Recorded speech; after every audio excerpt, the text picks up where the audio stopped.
News 2 is on tour in Robertson County, where they say faith and history go hand in hand. Now, thanks to an online tour, the stories behind the county's historic churches are just a click away. And as our Caitlin Quisenberry shows us, some of those stories are wild, including murder and horses inside the sanctuary. The number of churches that we have in the county, it's just sort of a representation of the moral compass.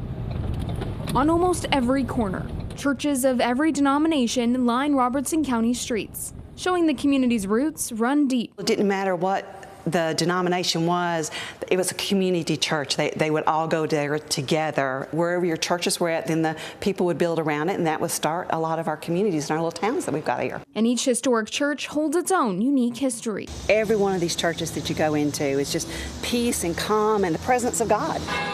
Springfield First United Methodist Church, they're getting ready to celebrate their 190th anniversary this year. Church was set on fire to take care of a distraction so that a murder could be taking place over some family issues. And as the men came running is when they went into the church and saved a few items, and one of the stained glass windows is from the original. Springfield First Presbyterian, which is Springfield Uniting Church now. Part of that building is the oldest still in use public building in the county. Well, that portion of the church during the Civil War, the Union soldiers used it to house their horses as a stable.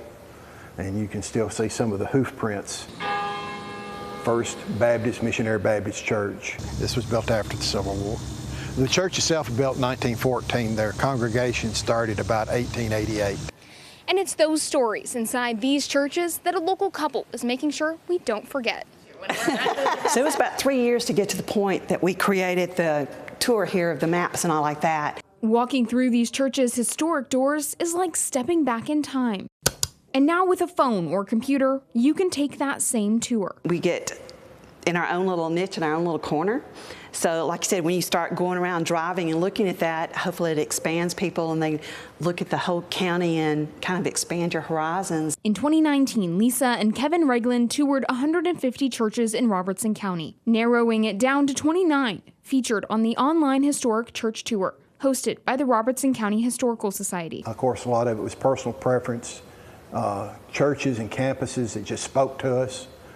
Some of them aren't really ornate, but it's just their setting and their history. As they look to expand the tour with a booklet, the couple hopes people remember the church is still a community centerpiece. If a church is having a crisis, like a fire damage or storm damage or needing something, other churches, people still help each other. While we have our own church, they still help each other. In Robertson County, for News 2 on Tour, I'm Caitlin Quisenberry.